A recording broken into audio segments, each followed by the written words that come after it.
Welcome to the Team Science Virtual Seminar Series, sponsored by the NJ-ACTS Team Science Core. I'm Dan Horton, one of the co-leaders of the Team Science Core, along with Nancy Reichman and Ralph Gelati. So perhaps you tuned into prior seminars where we heard from and learned from teams operating outside of academic biomedicine.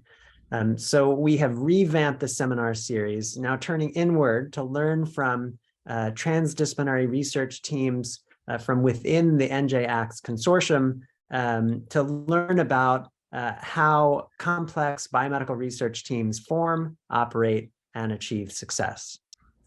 Each seminar will focus on a team that is funded through one of various federal grant mechanisms designed to foster high-impact transdisciplinary research, including multi-PI R01 grants, U01s, and P-Series program project or center grants.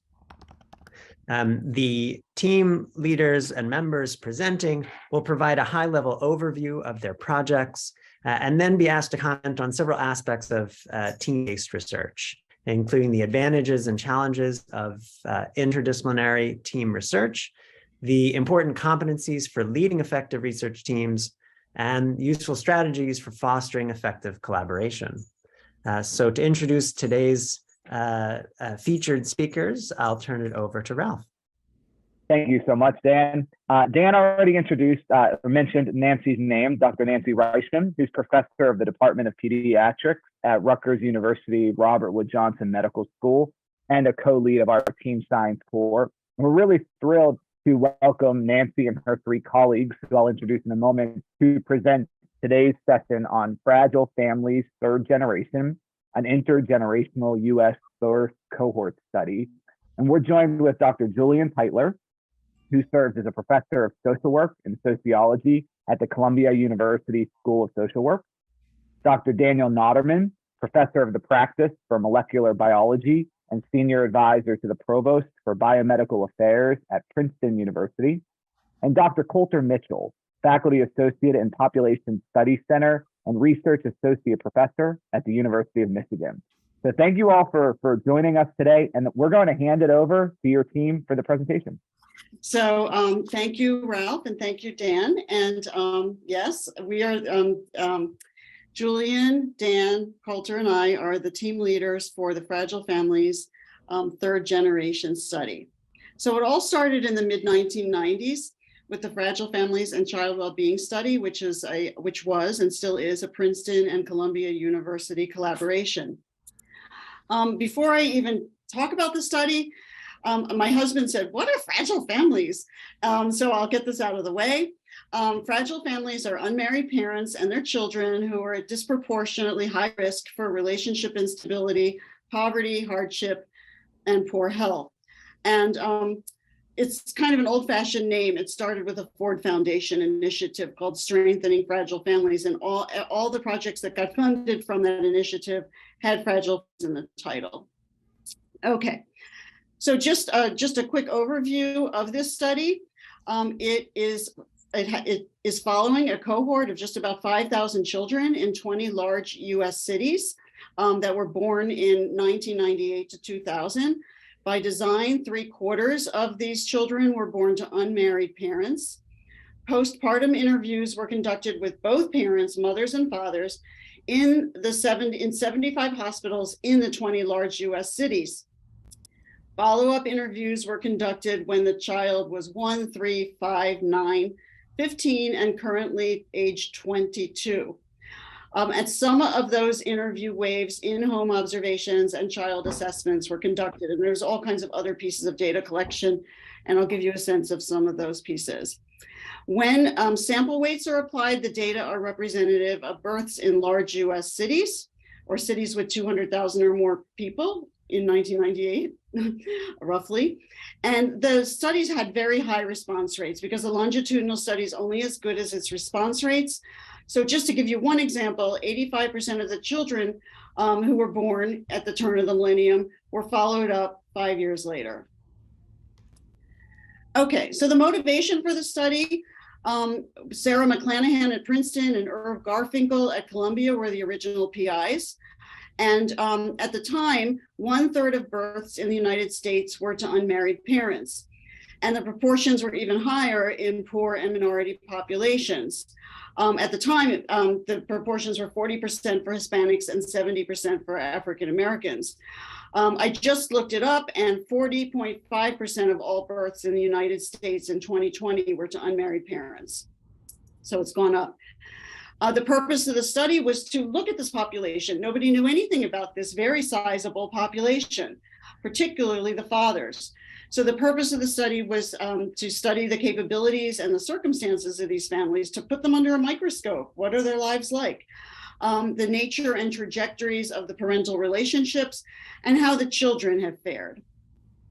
And these are the cities that came up in the stratified random sample of all 200,000 cities, of all cities in the United States with 200,000 or more people. And it looks like they're all clustered together, but there aren't very many cities in the blank part, big cities. And you can see we have Newark, New York, Philadelphia. Okay, so, you know, I'm not going to go through this. I'm not going to spend a lot of time on this, but it costs a lot of money to run a study like this.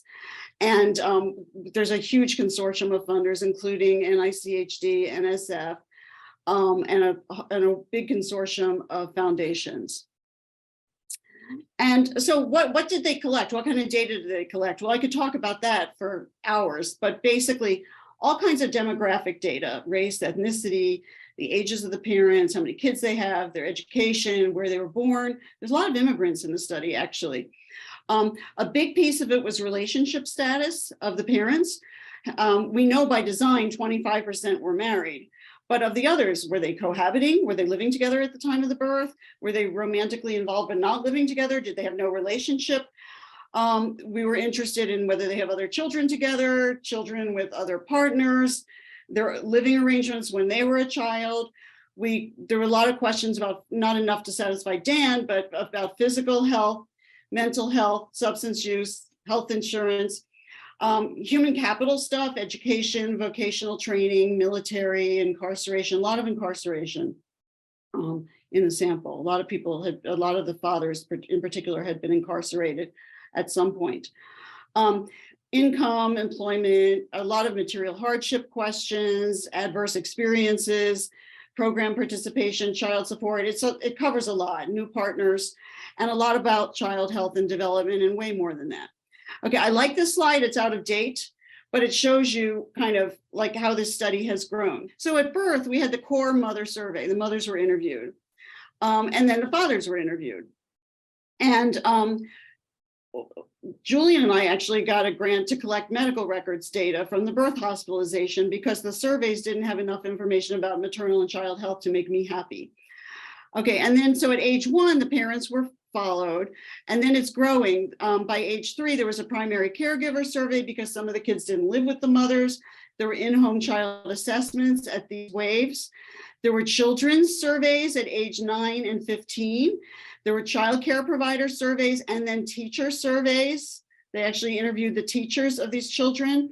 And there's DNA sampling, and you'll hear more about that today from Dan and Coulter, because they have honchoed all of that. And this is already out of date because it doesn't include all the add-on studies, and it doesn't go through age 22. The study's currently in the field at age 22, while the young adults now are age 22. I kept getting this updated from the data shop at Princeton, but I got tired of it, so it's already out of date. But, you know, like in team science, we like metrics. How well does a project do? So here's some metrics about the Fragile Families study. And again, it's been used by researchers in all kinds of disciplines. The data have been used by researchers in all kinds of disciplines.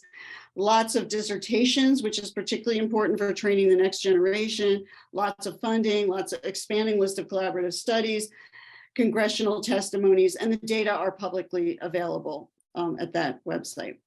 Okay, so here we are, the 4 of us who are here today. Julien Teitler at Columbia Population Research Center, that's me, and Dan Notterman and Coulter. And we are studying the 22-year-olds are now becoming parents themselves. children who were born out of wedlock are more likely to have earlier childbearing. So we've been finding out from the 22-year interviews that a fair proportion of these parents, of the young adults, are already having kids of their own. So we applied to NICHD to get funding to enroll this new cohort of infants into the Fragile Families study. So this is an add-on study. It's a multiple PI study. You'll see why. Okay. So Dan and Coulter, maybe you want to cover this piece. I'll just say the first bullet. So the Fragile Families and Child Wellbeing study that I just talked about is ongoing, right? It's now called the Transition to Adulthood study because they're 22. But there's a lot of other pieces that members of this team are working on. Coulter and I just put together some of the additional corollary studies where Fragile Families is the core, but specific aspects of the children or the young adults' development are being studied. And there are many others, but we've limited it to those that we've participated in, this particular team. For example, there's the core study, and both of us participate heavily in the core study. There is a study which Coulter led called Biological and Social Mediators of Child Wellbeing Among Ethnic Groups in Fragile Families, which studies both demographic and survey and also biological information. A study which I'm now leading is called the Fragile Families Cardiovascular Health Follow-Up Study. And this is another great example of team science. It's Coulter and myself, and also investigators at Northwestern University, cardiac epidemiologists, and investigators at Wisconsin in Madison who study the actual structure of the great vessels and the heart, and investigators at the University of Vermont who do much of the analytic work, the cholesterol work and that sort of thing. In my lab, we study, again, genetic and epigenetic correlates of cardiovascular health. The reason for beginning this study, just briefly, is that we know pretty well that demographics that are represented in fragile families have very high rates of early cardiovascular disease. And because of the longitudinal nature and the long lasting team, beginning with Nancy and Jules, just from the beginning, we know a tremendous amount about these people's health styles and lifestyles and biology. And we think, and apparently NHLBI thinks, that we can begin to dissect out some of the causal antecedents of early heart disease in minority and disadvantaged youth. There's this study, and then there are a series of studies which I'll let Coulter describe because he leads them. Yeah, thanks, Dan. In addition to the ones that Dan had just mentioned, some of the other ongoing studies are, this next one is actually biological aging across the life course. And that Dan is participating with us on that. And that's actually harmonizing blood-based aging biomarkers with fragile families and the National Longitudinal Study of Adolescent to Adult Health, or ADHealth, and the Health and Retirement Study. The idea being that there are lots of biomarkers of aging that people study at older ages, but actually have very limited knowledge about how what those look like in younger ages, or if they're associated with the same sorts of social, contextual, and experiential variables that we see in older ages. So it's essentially trying to just harmonize these analyses. And so the next three are actually related to each other in that it's another team, which Dan has actually worked with a fair amount as well, but it's all neuroscience and neuroimaging faculty and psychology faculty at the University of Michigan, and working with me. It's the computational examination of RDoC threat and reward actually is a follow-up to a different study that we had at year 15. As Nancy had mentioned, it wasn't it wasn't on the slide. It's not included in that one graphic, but where we actually brought in a subset of 2 cities to the University of Michigan for neuroimaging, so MRI data, and a lot of clinical examinations. And this is a follow-up that expanded that to several more cities. Again, looking at the effects of poverty and family instability, but this time on neural development. And then the other 2 are more recent studies that have actually fed from that original study to now examine structural racism, where we're adding contextual measures of structural racism, not only within the neuroimaging sample, but actually for the entire Fragile Families study. And similarly, COVID-19 related data based on some COVID-related surveys that we conducted, and now contextual data that we're adding to all of Fragile Families. I think that's all the current ones, Nancy. Wow, you guys are busy. Okay, I'm trying to advance the slide. You know, while you're searching, and just to follow up Coulter's point about COVID, this has obviously been a very at-risk group for COVID. And we recently tested antibody positivity for COVID in the population of about 900 kids who have already, 700 kids were studied, who have already had their cardiac examinations, and almost 90% have antibodies against COVID. That's from vaccination and disease, and about 75% can be shown to have had native disease from COVID. So about 75% of our population so far have had COVID based on serology. Okay, so this is a multiple PI grant. On this particular one, it's Julien, me, and Dan, but Coulter is on the proposal, because when we approached Dan to do this particular project, he said, I want Coulter to be on it. And we're like, okay, we like Coulter, but we didn't realize how important Coulter was going to be, because Coulter is the only one who speaks our languages. Like, there's no way, like, you know, when we were writing the proposal, particularly, like Julien and I would write the demographic social science stuff, and Dan would give us some you know, molecular biology stuff, and like we couldn't talk to each other at all. And Coulter knew how to make it all fit together. So he's the translator. And that's a very important part of a team that does really different things, has very different expertise. So when you do a multiple PI grant, and if there was ever a need for a multiple PI mechanism, this project was it, for the reason I just described. You need to have a multiple PI leadership plan. And so I just put some excerpts from our plan, excuse me, here. So you can just see what we said. So Julien Teitler is a sociologist and demographer with expertise in social and contextual determinants of health. I'm sure he'll want to hear about your structural racism, Coulter. He oversees the Columbia Population Research Center Computing and Data Core in the Survey Lab, in other words, the data shop that's going to be doing the field work when we administer our first perinatal survey, which I'll tell you about in a minute.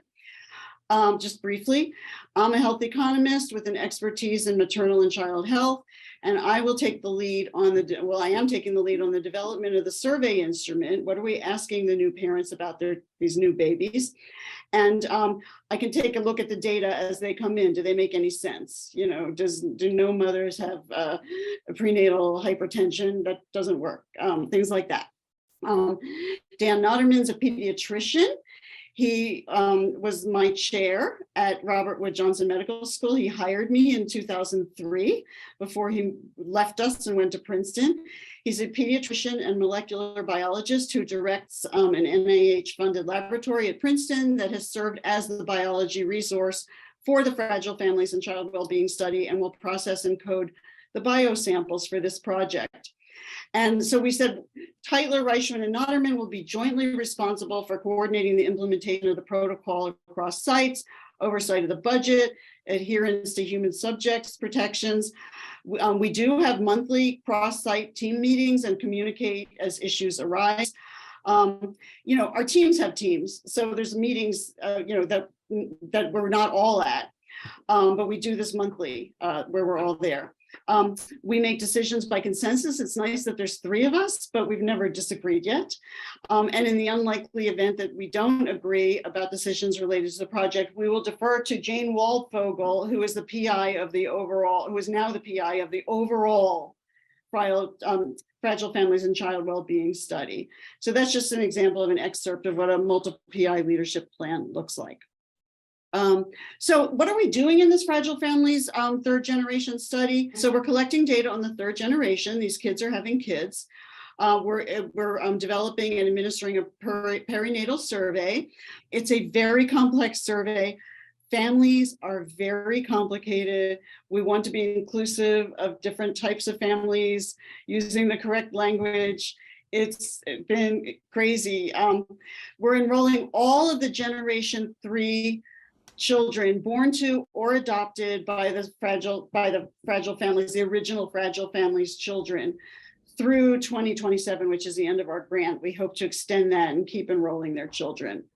And what's different about the 3rd generation study, well, there's several things, but then the original Fragile Family study is the original Fragile Family study followed one focal child, even if it was a twin. We just asked about that one child all the time and followed them. We didn't ask anything about any of their other siblings. We might know if they had them because we asked mothers about future pregnancies and stuff. We knew nothing about those children. We're going to enroll all of the children born to adopt over a certain time period by the Fragile Families original children. So we're going to have siblings, half siblings, kids born to same-sex parents, and whatever else is possible.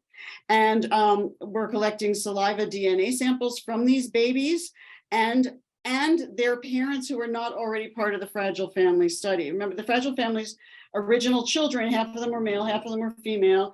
They're having babies, but we don't have anything about their partners. So we're going to try to get saliva DNA samples from their partners. So we have both of these G3 kids' parents, and we're collecting stool microbiome samples from the G3 children. So the key features of this study is it adds a 3rd generation to the longest and the only ongoing national population birth cohort study in the United States. This is it. There's nothing else. Other countries, the UK has great birth cohort studies. We don't have anything in the US. We will have multi-generational trios of genetic and epigenetic data, and Dan and Coulter can talk more about that, and microbiome data from the G3s very early in the life course. I'll just give you some examples, things we had to put in the proposal. Why are you collecting these data? Because it was a data collection grant. So what are people going to be able to use it for? It's going to be public. So we can look at, people will be able to look at intergenerational patterns of early and non-marital childbearing. Nobody knows, there's not much data on this. Intergenerational patterns in prenatal behaviors, birth outcomes, parenting behaviors, father involvement. Intergenerational relationships within families like grandparents, speaking of grandparents, Dan, and grandparent involvement in children's outcomes. A lot of people are interested in immigrant health across generations, and there hasn't been much great data to use to look at that, and we will have that.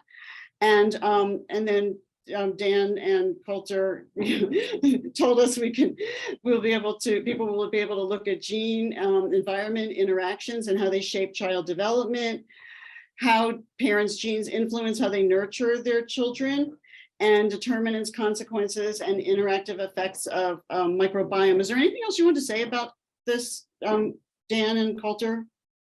There's a lot to say about all of this. What I can do is quickly summarize a couple of points.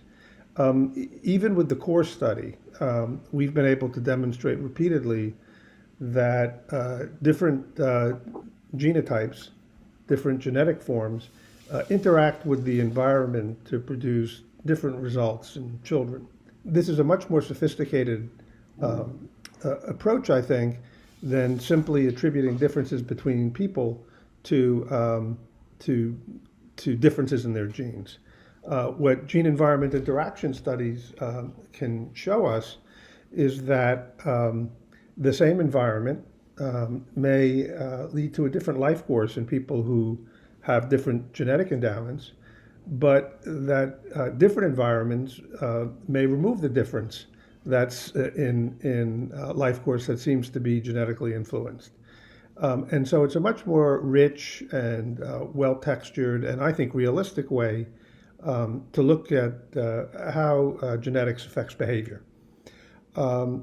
It's also been realized that people's behavior is also shaped in part by these gene environment interactions, which means that their parenting behavior in particular is shaped by the interaction of their own genetic endowment and in the environment in which they live and have lived. And so this gets to the question of how parents' genetic endowment taken together with their environment affects how they take care of their children, what kind of parents they are. Do they exhibit harsh parenting, for example? And the last point to make here has to do with the microbiome. For those of you in the know, we'll be starting with 16S ribosomal analysis, not full sequencing, because we want to begin to overlay infant microbiome studies over infant and parent genetic studies and environmental predispositions to understand first how a child's genetics and the environment in which they're raised, including but not limited to different types of food, different antibiotic exposures, different climates, how that affects the microbiome, and secondly, how the microbiome in turn affects the health and life course of the child. There's a lot of excitement about this and more is being known, but to my knowledge, it has not been broadly studied in a population-based manner with the kind of genetic and also epigenetic DNA methylation data that we have. And I know Coulter's also thought a great deal about this. I don't know if you have anything you want to add. No, I mean, just to follow up that, I think the particularly unique aspects of this is that this is it's representative. It's nationally representative of the population that we were trying to measure, right? Which is a unique population that's actually often left out of most research. And the fact that we will have multiple generations with these type of data makes it incredibly rare, not just nationally, but internationally. And that's the really exciting part is where, as Dan had mentioned, it's really the intergenerational transmission is a big focus of like sociology, economics, psychology, right? And we know that biology plays a role, but how it all operates is often still a black box, and that's what we're hoping to be able to look into a little bit more. So in the perinatal survey, I mean, I'm not going to go into this in any degree of detail, but we're asking what one would ask in a perinatal survey about pregnancy and fertility history, prenatal and obstetric history, the infant's health, detailed questions about the infant's health. We need to know something about the non-fragile family's parent, the kid's other parent. We know nothing about them. We ask questions about the social and economic circumstances during pregnancy and postpartum when pregnancy is relevant. For example, for an adopted kid, they might skip out of those questions. We ask a few questions about parenting and about maternal postpartum health. And these are the questions we're asked to address today. And I don't know how we want to structure this. Julien, is there anything else you want to say? I mean, is there anything you want to say? Julien runs the data shop, so he has the big headaches of this project. But is there anything you wanted to say at this point, or you want to just dive in when we're talking about these questions? Yeah, I don't think there's much. I think you did a great job of talking about the overall goals and structure of this study. I'll hold off on comments till we talk about what it's like working together. Okay, and by the way, Julien's cooking up a study on the fathers. We'll have 2 generations of fathers and their kids. So Julien's cooking up another study on the side about fathers. So it never stops. It never stops. So, well, I mean, I'll just read the questions if that's okay, Dan and Ralph. What are some of the advantages and challenges associated with interdisciplinary research? Well, I'll just say right away, I described one of them earlier, communicating.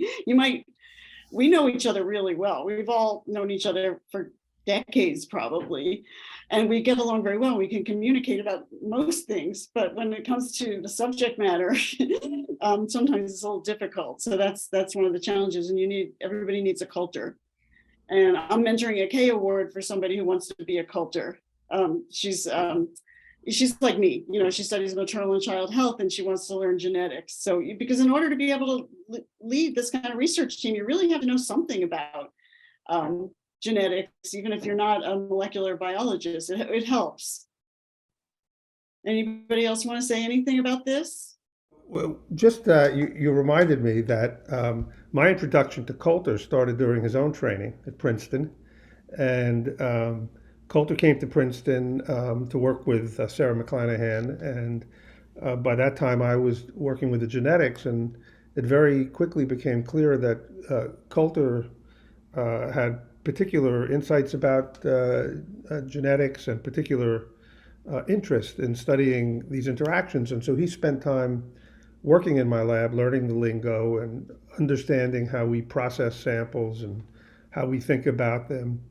And outside of the corridors of this particular grant, Coulter and I speak weekly to discuss science, and those kinds of conversations are extremely important because it allows us to both educate each other in fairly nuanced ways, right? I mean, it's easy to look up facts, but it's more important to learn the methods of critical thinking that are applicable to each of our domains of scholarship.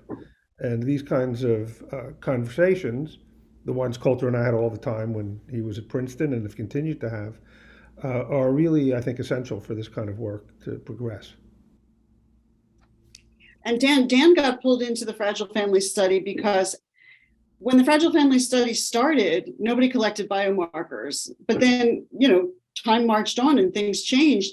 And the PIs of the Fragile Family Study realized, okay, we've got to collect DNA, but they didn't have anybody to do anything with it. They didn't, so I remember Sarah's like looking around, who can we get to do something with this DNA, to analyze it, to get us more grants? And that's how Dan got sucked into this. So any other comments from the team? Yeah, I mean, I just on that note, Dan's right that it was a really unique opportunity. I arrived right at the year 9 data collection, so it was perfect timing in lots of ways, and great to be trained by in kind of two very different disciplines. But to kind of go back to some of the advantages, I will say, and this might sound obvious, but I don't think it really is until you've experienced it, which is the insights that different disciplines come at things, especially not even like within the social sciences, but outside, when we have a pediatrician talking to us, is pretty remarkable for two reasons. One is it forces us to maybe discover a new way of explaining what we're actually studying without using the same words that we always use to all the other social scientists, and helps us kind of focus in. This is true for Dan too, to focus in on exactly what we're planning on testing here. And so it helps sharpen those arguments. But the other thing is another advantage is just, you don't realize often how rare it is to have a new idea. If that makes sense, in the sense that it is very common for Dan to say, oh, well, there's someone who wants to study this. And for me to say, oh, well, we've been doing that in sociology for this long. And then for me to say, well, I think we should be studying this type of health outcome. And Dan said, well, there are thousands of papers written on that. And you just don't really know. It's just impossible to know. And so I think that really, it's an advantage because you don't reinvent the wheel nearly as often. And that's a really helpful thing. But to the other side of it, as you've all mentioned, one of the harder things is you have to assume that the words that you are using don't mean the same thing. I mean, it's not even like check in. It's actually, you just have to assume that when I say mechanism and Nancy says mechanism and Dan says mechanism, that actually we don't really mean exactly the same things, because we never do. And that's actually hard. It's hard to be that clear sometimes. Mhm. Any other comments? Actually, Coulter really said what I was about to say, that in terms of the importance of finding a common language to speak. So there's expertise about the science, and it's not very hard to find people that have the expertise in the science that we might be lacking. It's very hard to find people that have the expertise with whom there's enough shared language that we can actually communicate across disciplines. And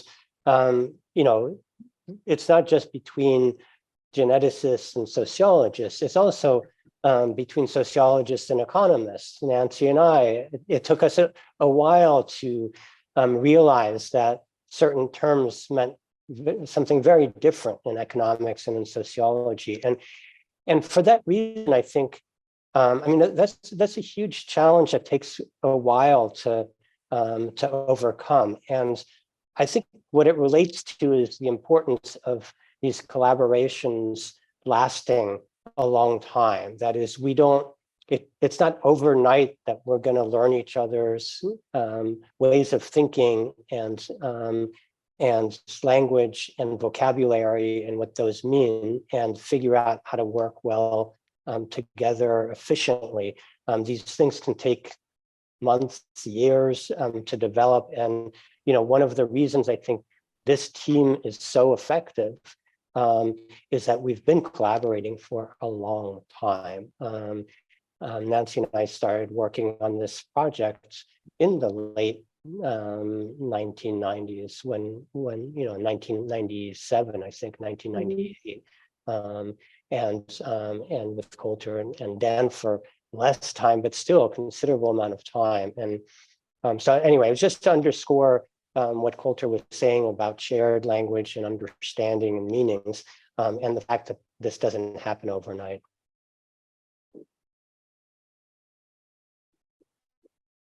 And to be able to convince somebody in a different discipline that what you want to look at is important and interesting, it's hard to do. Like Julie's just recently got me interested. It's not as big a leap, but in structural racism. And okay, I mean, I would never be studying structural racism if I wasn't working with sociologists, ever. Okay, the next one is hard. What are the specific competencies you view as necessary for leading effective research collaborations? Julien, you're leading the messiest part of this by far. He's got a whole data shop up there in uptown. He's uptown, I'm downtown. I mean, what do you need? What do you need to be good at? I think one of the things that's important is figuring out how to juggle a lot of balls. These are really complex projects. Everyone has a different set of skills and expertise. Questionnaires have to be developed. The content has to be developed. We have to reach out to expertise beyond our group to do that. These questionnaires need to be programmed so that they can be administered either by phone or via the web. There are IRB protocol that have to be developed. There's a lot of administrative paperwork that needs to be done. Kits to collect DNA sample have to be ordered. All of this has to be monitored. We need to be communicating very clearly across these different groups within the institution and across institutions. And if any of those components of the study stalls, it stalls the entire study. So there's a need for a lot of coordination and making, having oversight of all of these pieces to make sure that the study just doesn't stop operating. I think that's one of the challenges. And then finding people that have the right skill sets to be efficiently moving their piece along. And, personality, we need to all get along. We need to all get along very well. And, sometimes it's not that the project is stressful. There are a lot of things happening at the same time. And we need to ensure that when we're communicating with one another, we're not offending someone. We're not, we need to maintain some team spirit. I wouldn't say that any of those things are intrinsically difficult. They need to be, we need to be mindful of these things though, and attend to them very, very carefully. And then it's incredibly rewarding and gratifying. I don't feel anything that none of what I was describing in terms of the process, I experience as onerous or unpleasant. On the contrary, it's really rewarding to see everyone working together to produce something. And at the risk of stating the obvious, there's no way anyone could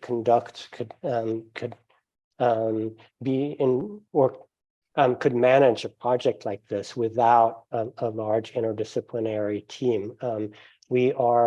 This is an intergenerational study with a sort of life course perspective that is collecting data on molecular development, health, behaviors, all those kinds of outcomes, and it's looking at at a lot of different contexts, individual experiences, social contexts, policy contexts, environmental contexts, and the interactions of all of these different levels of influence. And so this is the only way to do it. I think there's no alternative. But there are challenges, and I think when we figure out how to address them, it's incredibly rewarding. But there are a lot of opportunities for things to not work if we're not attentive to them. And related to that is you have to be nimble. Things don't always go the way. You can have the best laid plans, the most thought out plans, but you have to be nimble. Things always change. Postage got more expensive since we budgeted this project, just to give one tiny example. So you just have to always be making corrections on the fly. And you can't be the kind of person who just wants to know what, you just want things very predictable. Then you can't be leading a project like this, because life doesn't work that way. And this is life. Any other comments? Yeah, just to piggyback a little bit on what Julien was just saying is I think about, like, this is again maybe going to sound very obvious, but it takes people who are patient, respectful of others, and actually have a deep desire to learn. And I know that might sound obvious, but I think about it in terms of these conversations that we have. It is not uncommon in some disciplines to very quickly dismiss people who are making arguments that you either don't agree with or don't sound quite right. And I can't help but think of the person who brought us all together, which is Sarah McClanahan, who was exceptionally good at listening carefully, even when it didn't make sense at first. And then being respectful enough to say, I'm going to give this person a chance, and then truly asking follow-up questions to clarify, assuming that she didn't understand it. And that actually takes, not everyone can do that, I will say. It takes some, and not everyone knows how to do it. I don't think anyone knows how to do it at the very beginning. I think it takes a long time of working on that. That's true. So it's you need people who know what they don't know, and that Sarah was perfectly was perfect at that. And if people don't have that, if they don't know what they don't know, then they can't work with a team like this. That's right. That's right. And the other piece of advice I would give anybody is, like, date for a long time before you make a commitment with each other. So we all knew each other and we worked with each other in various capacities. You don't want to just start meet on a blind date and then start getting into an MPI situation. It's very risky. I would say, in general, as I mentioned, I'm involved in a few multiple PI efforts, and I would say, in general, they work very well. In my other effort, the cardiovascular study, sometimes people's schedules don't correspond. Sometimes somebody has to do more of the grunt work than another person, but that changes. And the important thing is to really remember that all of us are in the business of scholarship because we like to learn and we like to learn from one another. And so there's a great joy and sense of satisfaction about participating in these team science efforts. It's what academia and scholarship are all about in the microcosm. So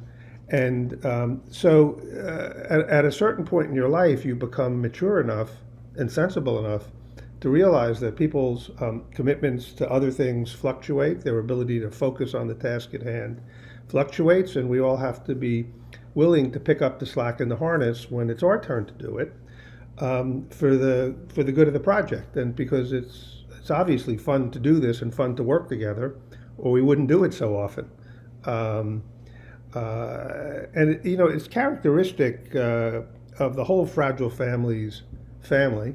There are many, many former graduate students and postdocs and other investigators who are working on this data set. In fact, Coulter and I have several collaborations that address aspects of our data collection that we don't have the time or the inclination to pursue, yet we collaborate with other groups.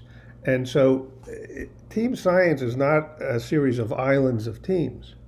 It's a large interconnected network of people who in this case are working off the ingenuity of Sarah and Irv and Nancy and Jules 25 years ago to sort of put this in place. And so I urge viewers to think not of a series of islands, but really of a connected archipelago of projects and of teams, all of which interact with one another, and I think interact well. And hearing Coulter, even in an offhanded way, describe me as patient was really a shocker because I've never had that adjective applied to me before. And I'm pretty old. And by the way, there is a central coordinating staff at Princeton who has to keep track of all of these studies and make sure that we're not like approaching the same respondent for every add-on study the same week, things like that. And their shop has grown because of the need for coordination of all of us. And we have to meet with them regularly as well. So we probably have already addressed the third question, but I'll read it anyway. What are the specific strategies you and others on your team have found useful in working most effectively with one another? I'll just say communication, right? It's all about flexibility, tolerance, and basically we like each other, so it makes it easier, right? I don't think we irritate each other too much. We sort of are well attuned to each other's personality foibles. And well, Julien and I fight a lot, but it's fine. Yeah. I try as hard as I can to aggravate Coulter a little bit, and I think it's me, but it's all friendly and it's in the service of exploring our ideas to a little more depth. Yeah, when I've talked to Coulter about it, like when I'm mentoring this person on the K Award, he always said, well, Dan and I have different schools of thought about this. And no, it's like you respect each other, but you learn from each other at the same time and you know what the competing schools of thought are. So it's cool. In terms of the strategy, yes, communication is very important, but we need to force ourselves to have that communication. And we have meetings scheduled in our Google calendars together in perpetuity. Like it's we have a weekly meeting, project meeting. We have a monthly project meeting, and at a minimum, so that even if we don't think there's a need to talk to each other, often in the course of going over where the project is, a lot of things emerge, and those things wouldn't emerge if we weren't in that space together, reviewing what's happening, what has happened, what still needs to happen. And so it's this forced communication, even when we don't realize that it's necessary at a particular. So it's the structured communication. Yeah, that's important. And sometimes it's thinking about what you don't see. Like if you think somebody might not be happy or somebody might be overworked or overstressed, do something about it. Just because you don't see it, it doesn't mean it's not there. If you just get a feeling of something, just clear the air. Anything else? Any questions? Anything about the science? Anything, whatever. I mean, we have a few minutes. Well, along the lines of, leading this team, this complex team, and thinking about communication and coordination, can you talk about the role of training and trainees in making these the project team successful? For this group, it starts with Coulter, who was a trainee of mine and Sarah McClanahan's. And then it extends to almost all of the papers that we've written so far together. Here, I'm not referring so much to this particular collaboration, the third generation, because we're just starting, but ultimately the paradigm will be the same. The investigations are conducted and written by trainees under the very close supervision of all of us. I mean, that's, I think, how we have this planned, and that's certainly how I structure my work. Julien and I were postdocs in Sarah McClanahan's shop and got sucked into this project, and it became a thing. And then at Columbia, we involved graduate students in the project, and it's amazing. It's good for them, it's great for us, and I think that's a huge piece of this, to train the next generation. And that's why, I mean, just the fact that Fragile Families data, it's just the general data, have been used in so many dissertations, just speaks to the value of all of this, because it's not just for us. The trainees are also experiencing what team science looks like, because they're attending these meetings, they're interacting with this multidisciplinary group. So in a way, there's a intergenerational transmission of the team science experience through these trainees. And as Nancy pointed out, she and I started as postdocs on this Fragile Families study. I think we were very beneficial to the project early on, and in return, I got tenured in part by having access to early data from the study and being able to publish off of it, and developed the knowledge, a deep knowledge of this study that I was able to help. That was helpful in training others to use it and to become involved in this. And we also got in early to be able to do add-on studies, to get grants to do our own studies, like the medical record study and this one and others. Yeah. Well, and you've just described what happened to me too. Can I just make, and I want to hear Ralph's question, but just something that jogged my mind that actually I think is not mentioned very often is the importance of incorporating the people who actually collect the data in the whole process. So one of the things that often gets lost, especially in secondary data analysis, is the data arrive and are clean. And so someone just says, oh, those are the data, let me just write the paper. And I really can't stress how much better it is to be able to talk to people in Dan's shop who normally people wouldn't know, but actually ran the assays and deeply understand what are the biases that might be influencing the work. And the same is going for the people who have cleaned the data as part of Fragile Families. That is an incredibly valuable resource that often gets overlooked when we're talking about who else do we reach out to, how do we train, how do we do all those things. Anyway. I mean, there are downsides to knowing how the sausage is. That's true. So if you don't mind me asking, I need to preface this by saying I work in university strategy at Rutgers, and the four of you work for such different prominent universities. And I know Rutgers best, but I'd imagine schools that are somewhat bureaucratic, schools that have different structures and mechanisms in place, to borrow the word mechanism that Coulter mentioned earlier. If you were thinking about sort of for institutions that want to encourage team or interdisciplinary science across disciplines, are there any sort of pearls of wisdom that you would recommend? That's a really good question. Yeah, so as you know, Ralph, I'm involved in several aspects of the NJAC CTSA because Princeton's an alliance member, so I represent Princeton with that. And I first of all say that the best way to do it is to harness the mechanisms that CTSA has put in place.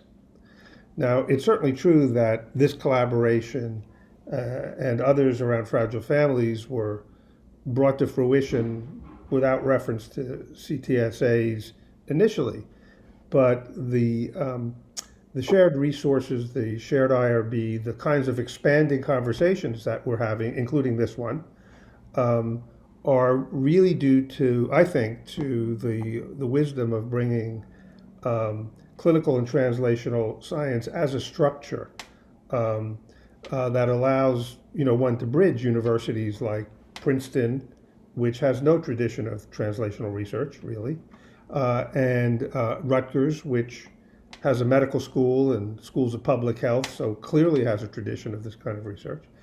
So that's my take on the narrow microcosm. The other trick, of course, is to find the institution of your little consortium that is most tractable and least bureaucratically dense. And I'm not going to talk the talk here, but we all know how that works, and we try to work within the interstices that we're allowed. Can I throw in one other answer, Ralph? I think it goes back to some of the other things that we heard before, which is time and opportunity. And so I think one of the things that has really helped us is we have for years been going, long before we worked together, to seminar series where we listen to each other talk and listen to different people present. And that took years of hearing those talks before we actually started to collaborate.